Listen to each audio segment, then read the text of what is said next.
나를 말하라 부르라고 그렇게 나오미는 외쳤었지만 여러분 그 나오미에게 주어진 것은 쓰디쓴 인생의 아픔과 또 실망과 좌절에서 끝나는 것이 아니라 그 모든 것들로부터 다시금 회복시켜 주시는 하나님의 은혜와 축복으로 마무리를 하게 되는 말씀이 바로 오늘 본문 말씀입니다. 그래서 주변에 있는 많은 여인들이 와서 바로 이 나오미를 축복하면서 그에게 이처럼 하나님께서 기업을 물을 자를 다시 주셨음을 다시 모든 것을 회복시키시고 또 그를 통해서 하나님께서 놀라운 하나님의 구속사를 이어가게 하시는 그런 내용을 우리가 말씀을 통해서 발견합니다. 그래서 여러분 오늘 이 룻기서에 있는 이 말씀을 보면 참 룻기서에 나와 있는 이 모든 것은 하나님의 역사 속에서 이루어진 것을 보게 되고, 그리고 이 나오미에게 룻이 따라오게 되었다고 하는 것, 그리고 7 아들보다 귀한 그 며느리라고 이야기했던 그 룻, 바로 이 룻을 통해서 바로 다윗의 할아버지인 오벳이 태어나게 되는 것, 그리고 또 이 모든 것 뒤에는 누가 배경이 되었고 힘이 되어줬습니까? 바로 보아스라고 하는 바로 친족이 있었는데, 이 보아스는 여러분 아버지 하나님의 사랑을 보여주는, 그래서 끊어질 수밖에 없고 멸절될 수밖에 없었던 이 나오미와 룻을 거두어주며 그들을 위해서 기꺼이 희생하고 모든 것을 베풀어주는 바로 그런 존재가 바로 오늘 본문 말씀에 이렇게 함께 나와 있는 것을 봅니다. 그래서 오늘 이 말씀을 통해서 여러분 이 룻의 이야기가 다만 어떤 이 자기 모든 가족을 잃어버리고 남편과 아들을 잃어버린 한 나이든 여인의 슬픈 스토리도 아니고, 또 한 이방 모압 여인이라고 자기 시어머니를 따라갔던 그런 여인의 이야기가 아니라 바로 하나님께서 우리 온 인류를 구원하시는 바로 구속의 역사라고 하는 것을 말씀 속에 발견하는 나와 여러분이 되기를 주님의 이름으로 축원합니다.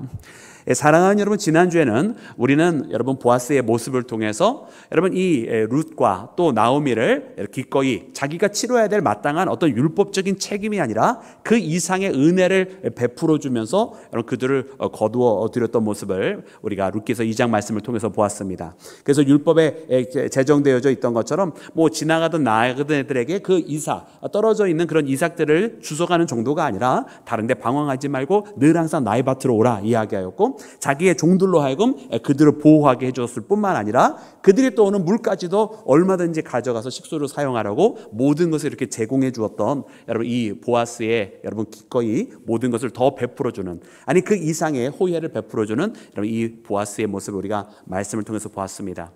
여러분 이 보아스의 모습은 오늘 말씀을 통해서 보니까 이제 룻을 아내로 맞이하기까지 여러분 이 말씀이 쭉 전개가 되는데요, 그 중간의 여정들을 보면 여러분 보아스가 이 룻을 여러분 이렇게 아내로 맞아들인 것은 여러분 어떤 인간적인 이성적인 사랑에 의해서 되어진 결과가 아님을 우리가 말씀을 통해 발견합니다.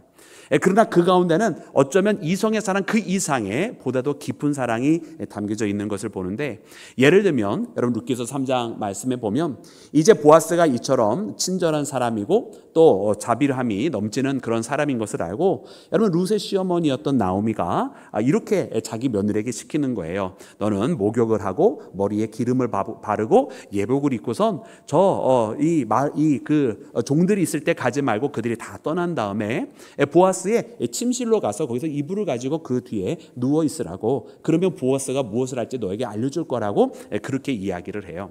여러분 이 이야기가 무슨 소리입니까? 여러분 이 이야기는요 바로 그 며느리였던 이제 이 룻에게 보아스는 우리의 친족이 아니냐, 그러니까 이 친족을 통해서 계대 혼례를 치를 수 있는 자격이 있는 사람이니까 너가 그의 은혜를 입으러 가라라고 여러분 이렇게 등 떠밀었던 거예요. 그러나 여러분 이 사건은요 지극히 여러분 인간적인 해결 방법이었어요. 그렇게 해서 보아스가 거두어 들이면 어쩌면 그 보아스를 통해서 자신들의 일생은 조금 편해질 수 있었을는지 몰라요. 하지만 여러분 이것은 결코 합당한 방법은 아니었어요. 물론 변명거리는 되었죠. 왜냐? 이 보아스가 이 친족이고 또 유력자니까 그냥 그런 자격이 있는 것 아니냐라고 말을 할 수 있지만, 그러나 우리가 정확하게 이야기하면 보아스보다 먼저 앞선 유력자가 있었던 것을 우리가 말씀을 통해서 발견하게 되고, 보아스는 2번째 자격을 가지고 있는 사람이었어요. 그렇기 때문에 정확하게 이야기하자면 가장 합당한 방법은 아니었다라는 말이죠. 그러니까 이 말씀을 통해서 우리가 무엇을 깨닫느냐면 인간적인 방법으로 이 문제를 해결하려고 했었던 나오미의 모습을 봐요. 그러나 여러분 보아스가 그때 어떻게 합니까? 정말 침실에 보니 깜짝 놀라는 거죠. 거기에 바로 룻이 와 있으니까요. 그러면서 이야기하기를 두려워 말라라고 이야기를 해줍니다. 두려워 말라라고 이야기를 해줘요. 왜냐? 이 룻도 자기도 물론 이 시어머니가 시켜서 그 자리에 왔지만은 자기도 여러분 준비가 안 돼 있을 거 아니에요. 그러면서 보아스가 하는 이야기가 모든 사람이 네가 다 현숙한 여인인 줄 안다라는 거예요. 어떤 음란의 마음을 품고 요행의 목적을 가지고 내가 이 자리에 오지 아니한 것을 나도 아노라라고 보아스가 이야기를 해줬던 거예요. 그리고 너는 여기서 잘 쉬고 있다가 남들이 보지 않을 때 잘 돌아가라고 그렇게 이야기를 해줍니다. 그래서 보아스는 무엇을 한 것입니까? 보아스는 불의한 방법으로 이것을 진행하려 하지 아니한 거예요.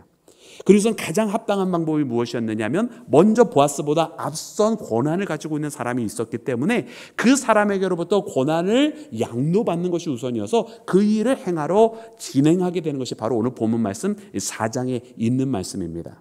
그래서 이 말씀을 보면서 참 그렇구나. 하나님께서요 우리를 사랑하시는데 어떻게 사랑하시느냐면 여러분 하나님께서 얼마든지 우리가 죄인이니까 그냥 막 취급하셔도 되거든요. 막 비난하셔도 되거든요. 이 더럽고 사탄에 속하여져 있는 그런 자식들이라고 그렇게 하실 수도 있는 거 아니겠어요? 그런 소리를 듣기에도 정말 합당한 것 같아요. 지금 돌아가는 세상을 보니까 정말 죄 가운데 있는 정도가 아니라 죄를 사랑해요. 우리 인간들이. 정말 죄를 사랑해서 그 죄를 저지르고 정말 하나님의 의를 행하기보다는 죄를 지기를 더 즐거워하고 죄를 짓고도 그걸 부끄러워할 줄 모르고 아니 내가 이렇게 하는데라고 오히려 따지고 있는 그런 우리 인간들의 모습을 보면 정말로 하나님 앞에 부끄럽거든요.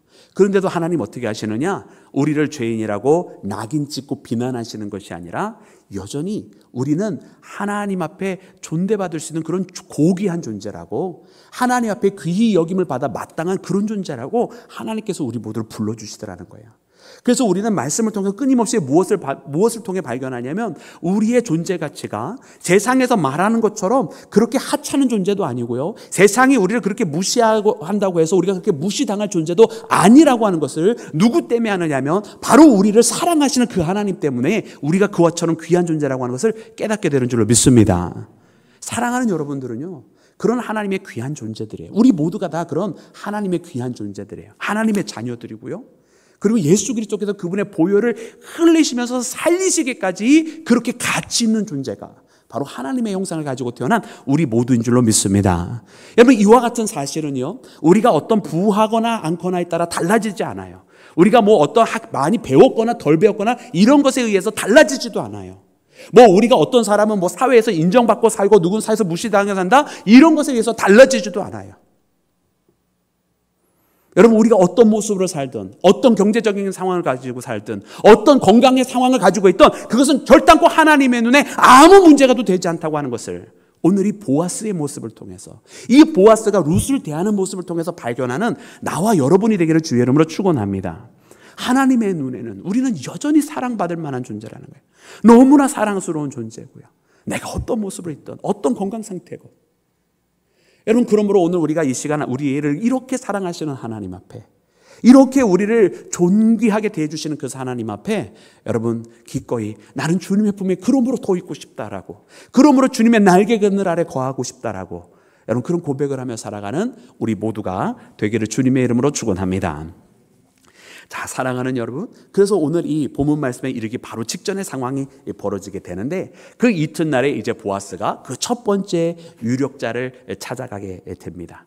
그러면서요 여러분 여기 대화가 오고 가는데 여러분 이 대화가 잘 이해가 되지 않는 부분들이 참 많이 있어요. 어떤 대화들이 오고 가느냐 여러분 룻기서 4장 4절부터 6절까지 말씀입니다. 우리 함께 말씀을 읽어볼까요? 먼저 룻기서 4장 4절부터 6절 우리 다 같이 합독합니다. 시작. 내가 여기 앉아 내 백성의 장로들 앞에서 그것을 사라고 내게 말하여 알게 하려 하였노라. 만일 내가 물으려면 물으려니와 만일 내가 물으지 아니하려거든 내게 고하여 알게 하라. 네 다음은 나요 그 외에는 물을 자가 없느니라 하니 그가 이르되 내가 물으리라 하는지라. 보아스가 이르되 내가 나오미의 손에서 그 밭을 사는 날에 곧 죽은 자의 아내 모압 여인 룻에게서 사서 그 죽은 자의 기업을 그의 이름으로 세워야 할지니라 하니 그 기업 물을 자가 이르되 나는 내 기업에 손해가 있을까 하여 못하노니 내가 물을 것이 내가 물으라. 나는 물으지 못하겠노라 하는지라. 아멘 아멘. 여러분 이 상황이 벌어진 거예요.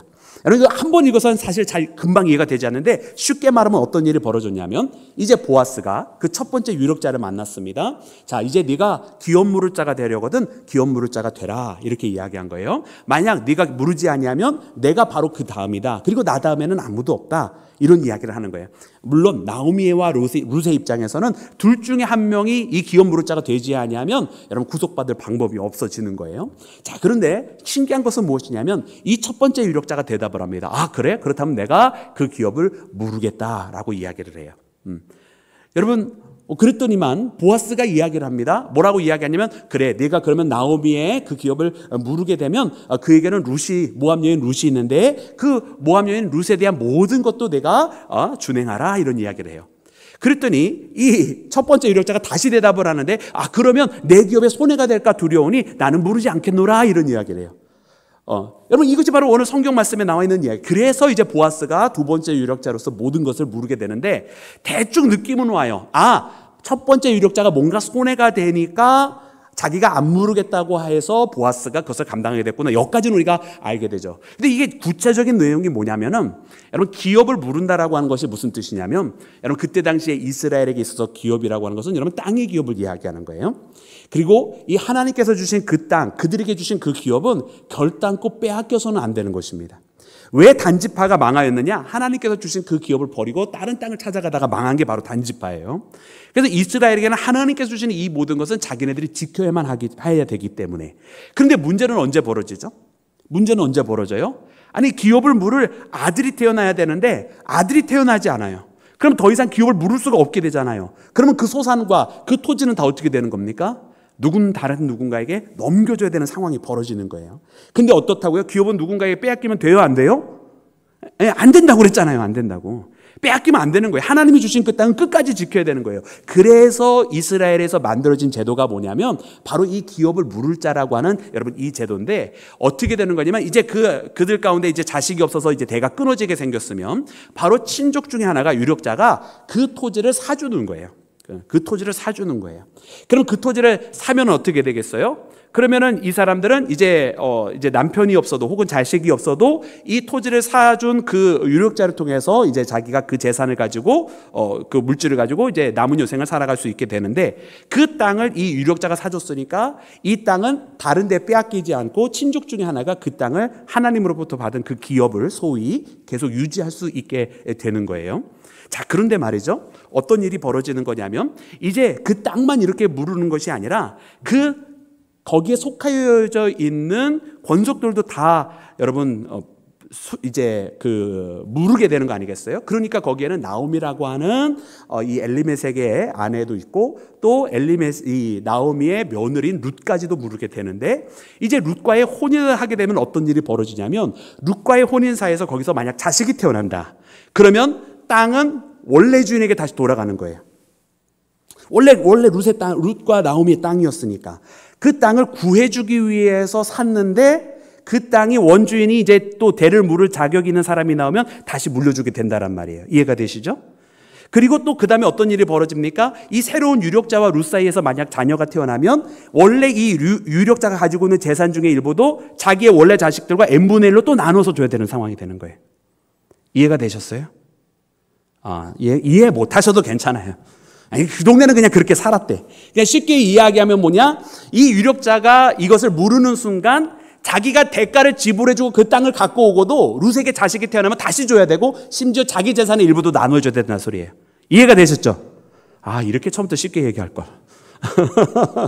그런 상황인 거예요. 그러니까 이 이야기를 듣고서는 첫 번째 유력자가 그렇다고 한다면 내 기업에 손해가 생길까 하노니 나는 무르지 않겠다 이야기한 거예요. 그런데 이것을 누가 무르게 됐다고요? 보아스가 나는 기꺼이 하겠다고 한 거예요. 그래서 기꺼이 이 나오미에게 속하여져 있던 그 땅의 모든 기업을 내가 대가를 치르고 그걸 사고 그리고 룻에게 다시 그 자녀가 생기면 그것을 원래 주인에게 다시 돌려줄 뿐만 아니라 여러분 보아스는 유력자였어요. 많은 것을 가지고 있는 사람이었어요. 내가 가지고 있는 것까지 거기다가 더해서 주겠다고 이야기한 거예요. 할렐루야. 하나님께서 회복하시는 방법은 바로 이런 방법인 거예요. 하나님은 우리를 회복시키실 때 어떻게 회복하십니까? 우리가 잃어버린 것만 되찾게 하시는 것이 아니라 그 이상의 하나님의 것까지 은혜와 축복을 갑절로 더해 주셔서 우리에게 베풀어 주시는 하나님이신 줄로 믿습니다. 그러니까 우리가 이 하나님을 발견을 해야 되는 거예요. 자, 그렇게 해서 여러분 이 이야기를 하게 될 때에는요, 여러분 우리는 이런 것을 발견하게 되는 거예요. 아, 이것이 바로 보아스가 룻을 회복시키는 방법이었구나. 그래서 첫 번째 유력자가 있음에도 불구하고 거기서 인간적인 방법으로 취하여서 그렇게 같이 있는 것이 아니라 정말 첫 번째 유력자가 자기의 권한을 포기했어요. 그래서 이제는 보아스가 합당한 유력자가 되는데 가장 정상적인 방법으로 하는데, 심지어 여러분 아무도 이것은 사실은 그 어떤 사람들 일반적인 상황이라고 한다면 이 물을 자를, 기업 물을 자를 안 할 거였어요. 왜? 이처럼 손해보는 일을 세상에 누가 하겠어요? 그렇잖아요. 저 사람이 저런 불행한 인생을 됐는데 그 사람의 불행을 갚기 위해서 내가 모든 것을 더해서 그의 것을 사준다? 그러니까 말이죠, 첫 번째 유력자가 그거는 원래 해주려고 했었던 거예요. 왜? 그에게 후손이 날 수 있는 가능성이 없다고 생각하고, 룻이 없다고 생각하고, 나오미는 이제 나이가 늙은 여자니까 더 이상 후손이 나지 않을 거라고 생각하고, 자기가 만약에 기업을 물으면 그의 땅이 내 땅으로 남아있을 거라고 생각해서 처음에는 물으겠다고 얘기했던 거거든요. 그런데 알고 봤더니 룻이라고 하는 젊은 여인이 있어서 거기에서 만약에 아이가 태어나면 다시 돌려줘야 되는 상황이 나니까. 그런데 보아스는 기꺼이 내가 그것도 해주겠다는 거예요. 그리고 심지어 자기가 가지고 있는 재산도 n분의 1로 줘야 돼. 그것도 해주겠다. 그러면서 자꾸 기꺼이 그것을 베풀어주는 이 보아스, 여러분 세상에서는 찾을 수 없는 그런 은혜의 여러분 사람이 바로 여러분 이 룻과 이 나오미를 회복시키게 되는 것을 보게 됩니다. 그래서 오늘 이 말씀을 통해서 보니까 하나님께서 오늘 우리 모두를 여러분 부르실 때에 이처럼 여러분 이 기업 물을 자라고 하는 이 개념 속에서 우리를 불러주시는 거예요. 사실 안 해도 되는 것, 굳이 이 대가를 치르지 않아도 되는데 굳이 이 수고로움의 길을 걸어가시더라는 거예요. 그냥 어떻게 보면 아브라함이 그냥 좀 비정상적인 방법으로 변명거리를 내면서 그냥 자기 합리화를 시키면서 걸어갈 수 있는 그 길 할 수도 있었겠지만, 그러나 하나님의 방법은 아니더라는 거예요. 그래 사랑하는 여러분, 그래서 하나님께서요 육신을 입고 이 땅에 오신 거예요. 그리고서는요 우리 인간의 죄의 문제를 본인이 직접 저 십자가에 달리시면서 그 대가를 치러주시는 것입니다. 하나님이시니까 얼마든지 하나님께서 그냥 새롭게 창조해 버리시면 되잖아요. 그냥 하나님은 창조 주시고 전능하신 분이니까 그래 이제부터 내가 몰라라 할게 라고 해버려도 그만인 거 아니겠어요? 그러나 그것은 하나님의 방법이 아니에요. 그리고 가장 고귀하게 회복하는 방법도 아니에요. 왜? 죄가 있는 것을 그냥 합당하지 않게 그냥 모른다 해버리면 여러분 그것이 어떻게 고귀한 방법이 되겠어요? 그래서 하나님은 이것을 위해서 친히 그의 아들의 피를 흘리게 하시고, 하나님이신 그분이, 말씀이신 그분이 육신을 입고 이 땅에 오셔서 친히 우리 대신에 그 죽음이라고 하는 대가를 치러주시고, 하나님이신 그분이 죽어주시면서 우리를 살리신 사건이 바로 가장 고귀하게 우리의 그 고결함을 회복하기 위한 하나님의 자녀로서의 합당한 구원의 방법이었는 줄로 믿습니다. 굳이 이 수고로움의 길을 걸어가신 거예요. 사랑하기 때문에. 여러분 그래서 그 하나님의 사랑을 받은 우리는 여러분 이처럼 하나님께서 가장 의로운 방법으로, 가장 거룩한 방법으로 우리를 구원하셨다고 하는 것을 깨닫는 우리 모두가 되어야만 할 줄로 믿습니다. 그래 사랑하는 여러분, 그래서 이 기업 물을 자를 히브리 말로 뭐라고 표현하냐면 고엘이라고 표현해요. 여러분 고엘이라고 하는 이야기는 좀 여러분 어디서 좀 많이 들어보셨죠, 그죠? 고엘. 그래서 그 고엘의 뜻이 뭐냐면 바로 구속자, 회복시킬 자, 이런 의미가 있는 거예요. 그래서 오늘 우리는 고엘이 되신 그 하나님, 우리에게를 구원하시고 우리를 회복시키시는 그 하나님을 우리가 다시 이 룻기서를 통해서 만나게 되는 줄로 믿습니다. 자, 사랑하는 여러분, 그러니까 이 룻기를 바라볼 때마다 참 놀라운 하나님의 방법을 깨닫게 돼요. 그죠? 여러분, 이 룻기서는 어떤 것을 우리에게 보여주세요? 한 인생이 망가져버린 여인의 모습부터 시작을 하는 거예요. 그 남편과 함께, 그 아들과 함께 더 부한 길을 찾아보려고 이방 땅까지 갔지만 거기에서 쫄딱 망하고 남편도 죽고 두 아들도 죽고, 그죠? 그러면서 정말로 모든 것을 잃어버린 채 다만 며느리 하나가 있어서 이 며느리가 어머니를 따라서 이렇게 같이 돌아오게 되는데, 여러분 이 쫄딱 망한 여인의 모습을 보여주지만, 그러나 이 여인이 오늘 말씀해 보니까 모든 것이 다 회복되어지고 모든 것이 다 하나님 앞에 기쁨이 되는 모습을 봅니다. 그래 여러분 말씀해 보니까요 뭐라고 기록되냐면, 오늘 특별히 17절 말씀해 보니까 이렇게 기록을 하고 있어요. 우리 17절 말씀 함께 읽겠습니다. 시작. 그의 이웃 여인들이 그에게 이름을 지어주되 나오미에게 아들이 태어났다 하여 그는 다윗의 아버지인 이새의 아버지였더라. 아멘. 할렐루야. 아니, 이 말씀 보면서 여러분 좀 신기하지 않으셨어요? 룻이 낳잖아요. 그리고 보아스랑 결혼해서 낳잖아요. 그럼 룻과 보아스에게서 아이가 태어났으니 이래야 되는데 그렇게 표현 안 하고 누가 낳았다고요? 나오미에게서 낳았다고요. 네. 그래서 기업 물을 자를 통해서 누가 회복이 된 이야기입니까? 나오미가 회복이 된 이야기예요. 근데 이 말씀을 보면서 우리는 무엇을 깨닫느냐면, 하나님께서 마라라고 쓰디 쓴 인생으로 망가졌다라고 하는 한 여인의 삶 속에 구원자를 보내주신 것, 그를 완전히 회복해 주신 이야기로 이 말씀을 이끌어 가시는 거예요. 그런데 여러분, 놀라운 것은 우리가 아까도 이야기한 것처럼 이 이야기는 룻이라고 하는 한 모양 여인의 이야기도 아니고 나오미라고 하는 한 인생이 망가졌다가 회복된 여인의 이야기만도 아니라고 이야기했어요. 그죠? 왜 그런 거 하니? 여러분, 이 나오미와 그래서 또 이 룻을 통해서 얻은 아기가 결국은 오벳이고, 오벳을 통해서 이새가 낳고, 이새를 통해서 다윗이 낳잖아요. 그죠? 자, 그러면 우리가 말씀을 봐야 될 이유가 있어요. 자, 오늘 말씀 4장 마지막 22절에 보면 이렇게 기록이 되어 있어요. 오벳은 이새를 낳고, 이새는 누구를 낳았다고요? 다윗을 낳았다. 이 이새에 많은 아들들이 있었지만 다 필요 없고요. 마지막 말째 다윗만 알면 되는 거예요. 그죠? 그 이유는 뭐죠? 하나님이 택하신, 하나님의 세우신 왕이에요. 그죠? 자, 그러면 여러분, 이 룻기서 1장 1절은 어떻게 시작했을까요? 여러분, 룻기서 1장 1절.